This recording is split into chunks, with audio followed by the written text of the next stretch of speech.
Hello, everybody. This is Jonathan Inbody, the writer, director, producer, creator of Gray Matter, the podcast you are listening to right now.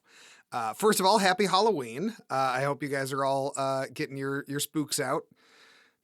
I don't know if that's... I hope you're all looking for ghosts, and I hope you found the ghosts and goblins that you've been looking for. Sure, that'll do. So I just wanted to pop in here and do a quick minisode. I just wanted to first of all thank you guys for 2 years of wonderful support. The show has been such a joy to do, and I love that you guys are listening. If you guys follow us on social media, then you know with our War of the Worlds episodes, we also celebrated 100,000 downloads, which is crazy and exciting and feels very surreal to say. It still doesn't feel like that's real, but it is one of the most incredible things that I have ever experienced, and I wanted to thank you guys for it. So I also wanted to just say, if you guys have not posted a rating and review for Gray Matter on Apple Podcasts or Spotify or wherever you listen to this show, please do. That will help us get to an even bigger audience. That would mean a lot to us. Thank you so much for doing that in advance. I'd also just like to remind you two other things quick before I get into a couple of announcements. I'd also like to remind you that Gray Matter has a YouTube channel now. The link to that will be in the description of this podcast in the show notes below. So if you prefer to listen on YouTube, go ahead and do that. We've only had the YouTube channel for like a month or two, but it's picking up in a way that I'm very happy with. And in addition to that, we also have Gray Matter shirts at our TeePublic page. The link to that will also be in the description of this in the show notes. You can get a shirt of any of the incredible art by John Michael Marinell that we have for each of our episodes, or you can just get a logo t-shirt. So check those two things out. Then on to announcements. So for any of you that know, Gray Matter has a Patreon. Just $5 a month is just one tier. But on that Patreon, we do what are called creative commentaries. And that's basically us doing essentially director's commentaries for the episodes. A creator commentary comes out each month. Basically, we are a year behind what is currently releasing. So we just released an episode on Red Death because that was last year's Halloween episode, and that is what the creative commentaries are up to. So to that end, I also just wanted to announce that the creative commentaries going forward, once a month, one of the older creative commentaries from last year will be available to listen to for free members on the Patreon, not just paid members. So if you want to listen to our first 3 creative commentaries for the first 3 episodes of this show, Room to Grow In, The Damned Thing, and The Circle of Vi, you can pop over to our Patreon page, patreon.com/graymatterhorror. Like I said, there will be a link to that in the description as well. You can listen to all 3 of our first 3 creative commentaries for free right now. And each month there will be another one of our old creative commentaries becoming available for free. So that's super cool. I hope you guys check it out. It's very cool. Like I said, there is a free membership on Patreon, so feel free to just hop on. If you just put in your information, that way you can listen to those right away, and I can give you guys some behind the scenes updates on what's going on the show going forward. So I also just wanted to say, since we're on the precipice of year 3 of the show going forward, which is crazy to say, I just wanted to give you guys a little bit of a look forward. This show has meant so much to me to be able to make, not just for being able to get my weird stuff out there, but for being able to do adaptations of some of my favorite works of weird fiction from the late 1800s, early 1900s. And I just wanted to assure you guys, as far as that front goes, that is not going to stop. In the upcoming year, there will be more Poe, more Lovecraft, all of the, H.G. Wells, all of my classics, and some other authors that I'm very excited about adapting for the first time, including one coming up soon from an author that has not been adapted for Gray Matter before, but has been on my bucket list to adapt for a long time. I don't want to say too much about that, but I will also say there are some really good, really weird original episodes coming soon. The stuff that we have coming is going to be Well, it'll be interesting. It'll be sad. It'll be the usual things that we are. So look out for that. I also just wanted to announce while I'm here talking into a microphone, some of you know and some of you don't that I'm also a published short story author. I usually publish horror short stories, but a couple of years ago, I had the chance to contribute a story to a shared world fantasy anthology. Basically, what that means is each chapter is its own individual story, but they're all set in the same world, and they eventually kind of build to a collective climax at the end of the book. So if you're into like Swords and Sandal or high fantasy, Tolkien-y kind of fantasy, check out Swords of Calabria. I have a chapter in there that is, it's got a lizard man, it's got a dragon, it's got some fun stuff. So, you know, I'm not usually a fantasy person, but it was a lot of fun to collaborate with a lot of other incredibly talented authors. And it was fun to kind of get outside my comfort zone. So you can check that out right now. Again, link will be in the description, in the show notes. And then just to close this out, usually when I do these minisodes, I finish this off with a short story, a reading of a short story from an author that I love. And so I'm going to finish this one off with my reading of From Beyond by H.P. Lovecraft. This is a reading that I did as a piece of bonus content for I is for Investigate, which is a podcast that I've worked with before on their first season, The Shambler from the Stars. If you have not checked out I is for Investigate, it's a Lovecraftian mystery drama, basically. It feels very much like a game of the RPG Call of Cthulhu, put onto paper and put into your ears as audio. It was a delight to do some voice acting for them. I'm doing some more voice acting for them for their next season, adapting H.P. Lovecraft's Dagon. But between seasons, they had me record From Beyond as a little piece of bonus content. So I'm going to put that recording right here. And I will just say, happy Halloween. Hope everything is going well for you guys. Check out the Gray Matter Patreon, listen to those creative commentaries now, and enjoy From Beyond, one of my favorite stories from H.P. Lovecraft.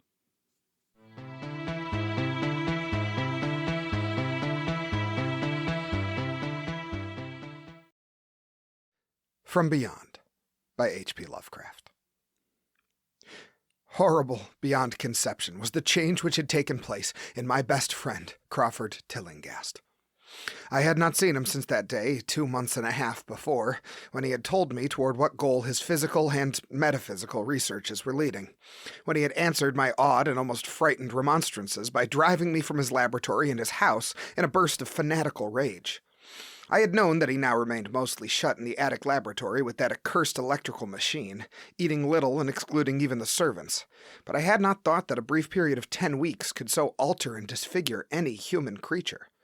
It is not pleasant to see a stout man suddenly grown thin, and it is even worse when the baggy skin becomes yellowed or grayed, the eyes sunken, circled, and uncannily glowing, the forehead veined and corrugated, and the hands tremulous and twitching. And if added to this there be a repellent unkeptness, a wild disorder of dress, a bushiness of dark hair white at the roots, and an unchecked growth of pure white beard on a face once clean-shaven, the cumulative effect is quite shocking. But such was the aspect of Crawford Tillinghast on the night his half-coherent message brought me to his door after weeks of exile. Such the spectre that trembled as it admitted me, candle in hand, and glanced furtively over its shoulder as if fearful of unseen things in the ancient, lonely house set back from Benevolent Street. That Crawford Tillinghast should ever have studied science and philosophy was a mistake. These things should be left to the frigid and impersonal investigator, for they offer two equally tragic alternatives to the man of feeling and action: despair if he fail in his quest, and terrors unutterable and unimaginable if he succeed. Tillinghast had once been the prey of failure, solitary and melancholy, but now I knew, with nauseating fears of my own, that he was the prey of success. I had indeed warned him 10 weeks before, when he burst forth with his tale of what he felt himself about to discover. He had been flushed and excited then, talking in a high and unnatural, though always pedantic, voice. "What do we know," he had said, "of the world and the universe about us? Our means of receiving impressions are absurdly few, and our notions of surrounding objects infinitely narrow. We see things only as we are constructed to see them and gain no idea of their absolute nature. With 5 feeble senses we pretend to comprehend the boundlessly complex cosmos, yet other beings with a wider, stronger, or different range of senses might not only see very differently the things we see, but might see and study whole worlds of matter, energy, and life which lie close at hand yet can never be detected with the senses we have. I have always believed that such strange, inaccessible worlds exist at our very elbows, and now I believe I have found a way to break down the barriers. I am not joking. Within 24 hours, that machine near the table will generate waves acting on unrecognized sense organs that exist in us atrophied or rudimentary vestiges. Those waves will open up to us many vistas unknown to man, and several unknown to anything we consider organic life. We shall see that at which dogs howl in the dark, and that at which cats prick up their ears after midnight. We shall see these things and other things which no breathing creature has yet seen. We shall overleap time, space, and dimensions, and without bodily motion peer to the bottom of creation. When Tillinghast said these things, I remonstrated, for I knew him well enough to be frightened rather than amused, but he was a fanatic and drove me from the house. Now he was no less a fanatic, but his desire to speak had conquered his resentment, and he had written me imperatively in a hand I could scarcely recognize. As I entered the abode of the friend so suddenly metamorphosed to a shivering gargoyle, I became infected with the terror that seemed stalking in all the shadows. The words and beliefs expressed 10 weeks before seemed bodied forth in the darkness beyond the small circle of candlelight, and I sickened at the hollow, altered voice of my host. I wished the servants were about, and did not like it when he said they had all left 3 days previously. It seemed strange that old Gregory, at least, should desert his master without telling his tried a friend as I.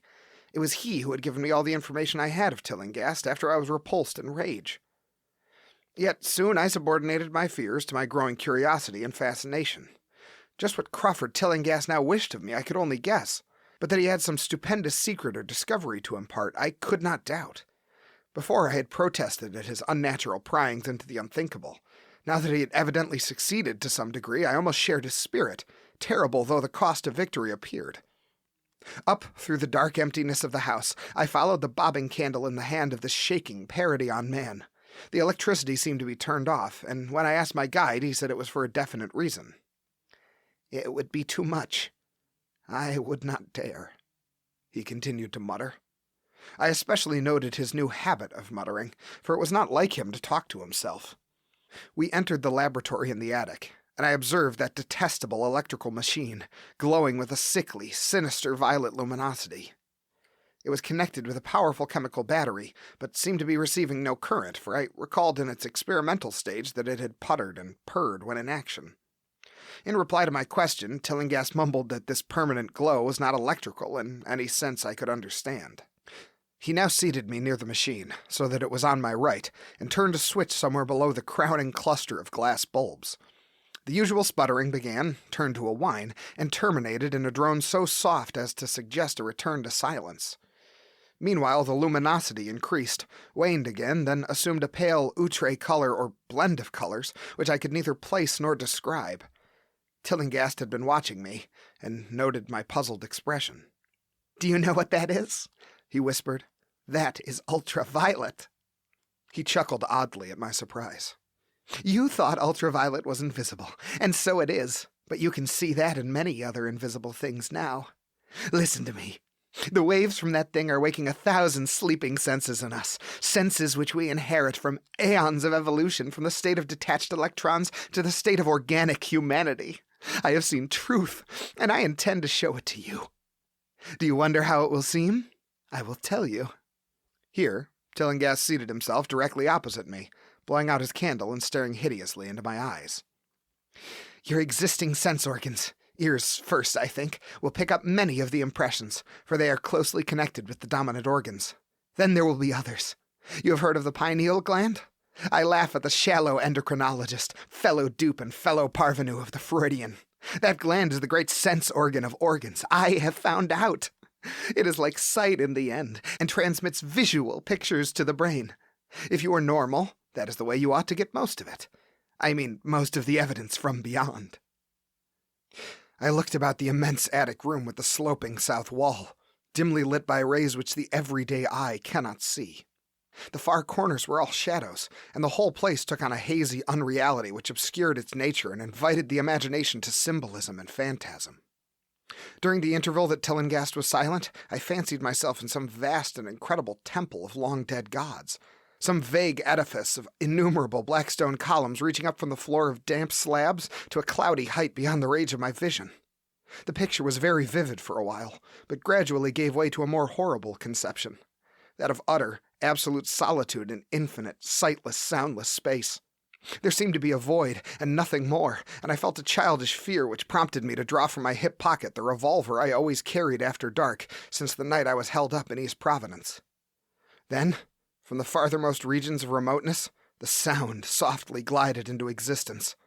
It was infinitely faint, subtly vibrant, and unmistakably musical, but held a quality of surpassing wildness which made its impact feel like a delicate torture of my whole body. I felt sensations like those one feels when accidentally scratching ground glass. Simultaneously, there developed something like a cold draft, which apparently swept past me from the direction of the distant sound. As I waited breathlessly, I perceived that both sound and wind were increasing, the effect being to give me an odd notion of myself as tied to a pair of rails in the path of a gigantic approaching locomotive. I began to speak to Tillinghast, and as I did so, all the unusual impressions abruptly vanished. I saw only the man, the glowing machine, and the dim apartment. Tillinghast was grinning repulsively at the revolver, which I had almost unconsciously drawn, but from his expression I was sure he had seen and heard as much as I, if not a great deal more. I whispered what I had experienced, and he bade me to remain as quiet and receptive as possible. "Don't move," he cautioned, "for in these rays we are able to be seen as well as to see. I told you that the servants left, but I didn't tell you how. It was that thick-witted housekeeper. She turned on the lights downstairs after I had warned her not to, and the wires picked up sympathetic vibrations. It must have been frightful. I could hear the screams up here in spite of all I was seeing and hearing from another direction, and later it was rather awful to find those empty heaps of clothes around the house. Mrs. Updike's clothes were close to the front hall switch. That's how I knew she did it. It got them all. But so long as we don't move, we're fairly safe. Remember, we're dealing with a hideous world in which we are practically helpless. Keep still." The combined shock of the revelation and the abrupt command gave me a kind of paralysis, and in my terror my mind again opened to the impressions coming from what Tillinghast called beyond. I was now in a vortex of sound and motion, with confused pictures before my eyes. I saw the blurred outlines of the room, but from some point in space there seemed to be pouring a seething column of unrecognizable shapes or clouds, penetrating the solid roof at a point ahead and to the right of me. Then I glimpsed the temple-like effect again, but this time the pillars reached up into an aerial ocean of light, which sent down one blinding beam along the path of the cloudy column I had seen before. After that, the scene was almost wholly kaleidoscopic, and in the jumble of sights, sounds, and unidentified sense impressions, I felt that I was about to dissolve or in some way lose my solid form. One definite flash I shall always remember. I seemed for an instant to behold a patch of strange night sky filled with shining, revolving spheres, and as it receded I saw that the glowing suns formed a constellation or galaxy of settled shape, this shape being the distorted face of Crawford Tillinghast. At another time I felt the huge animate things brushing past me or occasionally walking or drifting through my supposedly solid body, and I thought I saw Tillinghast look at them as though his better-trained senses could catch them visually. I recalled what he had said of the pineal gland, and wondered what he saw with his preternatural eye. Suddenly I myself became possessed of a kind of augmented sight. Over and above the luminous and shadowy chaos arose a picture which, though vague, held the elements of consistency and permanence. It was indeed somewhat familiar, for the unusual part was superimposed upon the usual terrestrial scene, much as a cinema view may be thrown upon the painted curtain of a theater. I saw the attic laboratory, the electrical machine, and the unsightly form of Tillinghast opposite me, but of all the space unoccupied by familiar material objects, not one particle was vacant. Indescribable shapes, both alive and otherwise, were mixed in disgusting disarray, and close to every known thing were whole worlds of alien, unknown entities. It likewise seemed that all the known things entered into the composition of other unknown things, and vice versa. Foremost among the living objects were great inky, jellyish monstrosities, which flabbily quivered in harmony with the vibrations from that machine. With the vibrations from the machine. They were present in loathsome profusion, and I saw to my horror that they overlapped. that they were semi-fluid and capable of passing through one another and through what we know as solids. These things were never still, but seemed ever floating about with some malignant purpose. Sometimes they appeared to devour one another, the attacker launching itself at its victim and instantaneously obliterating the latter from sight. Shuddering, I felt that I knew what had obliterated the unfortunate servants, and could not exclude the things from my mind as I strove to observe other properties of the newly visible world that lies unseen around us. But Tillinghast had been watching me, and was speaking. "You see them? You see them? You see the things that float and flop about you and through you every moment of your life? You see the creatures that form what men call the pure air and the blue sky? Have I not succeeded in breaking down the barrier? Have I not shown you worlds that no other living men have seen?" I heard him scream through the horrible chaos, and looked at the wild face thrust so offensively close to mine. His eyes were pits of flame, and they glared at me with what I now saw was overwhelming hatred. The machine droned detestably. "You think those floundering things wiped out the servants?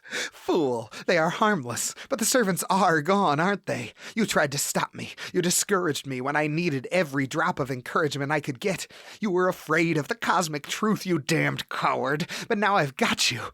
What swept up the servants? What made them scream so loud? Don't know, eh? You'll know soon enough.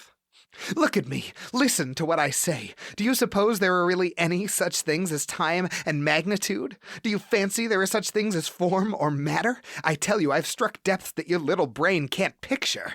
I have seen beyond the bounds of infinity and drawn down demons from the stars. I have harvested the shadows that stride from world to world to sow death and madness. Space belongs to me, do you hear? Things are hunting me now, the things that devour and dissolve, but I know how to elude them. It is you that they will get, as they got the servants. Stirring, dear sir? I told you it was dangerous to move. I have saved you so far by telling you to keep still, saved you to see more sights and listen to me. If you had moved, they would have been at you long ago. Don't worry, they won't hurt you. They didn't hurt the servants. It was seeing that made the poor devils scream so. My pets are not pretty, for they come out of places where aesthetic standards are very different. Disintegration is quite painless, I assure you, but I want you to see them. I almost saw them, but I knew how to stop. You are not curious? I always knew you were no scientist. Trembling, eh? Trembling with anxiety to see the ultimate things I have discovered? Why don't you move, then? Tired? Well, don't worry, my friend, for they are coming. Look, curse you, look! It's just over your left shoulder. What remains to be told is very brief, and may be familiar to you from the newspaper accounts. The police heard a shot in the old Tillinghast house and found us there, Tillinghast dead and me unconscious. They arrested me because the revolver was in my hand, but released me in 3 hours, after they found it was apoplexy which had finished Tillinghast, and saw that my shot had been directed at the noxious machine, which now lay hopelessly shattered on the laboratory floor. I did not tell very much of what I had seen, for I feared the coroner would be skeptical. But from the evasive outline I did give, the doctor told me that I had undoubtedly been hypnotized by the vindictive and homicidal madman. I wish I could believe that, Doctor. It would help my shaky nerves if I could dismiss what I now have to think of the air and the sky about and above me. I never feel alone or comfortable, and a hideous sense of pursuit sometimes comes chillingly on me when I am weary. What prevents me from believing the doctor is this one simple fact: that the police never found the bodies of those servants whom they say Crawford Tillinghast murdered.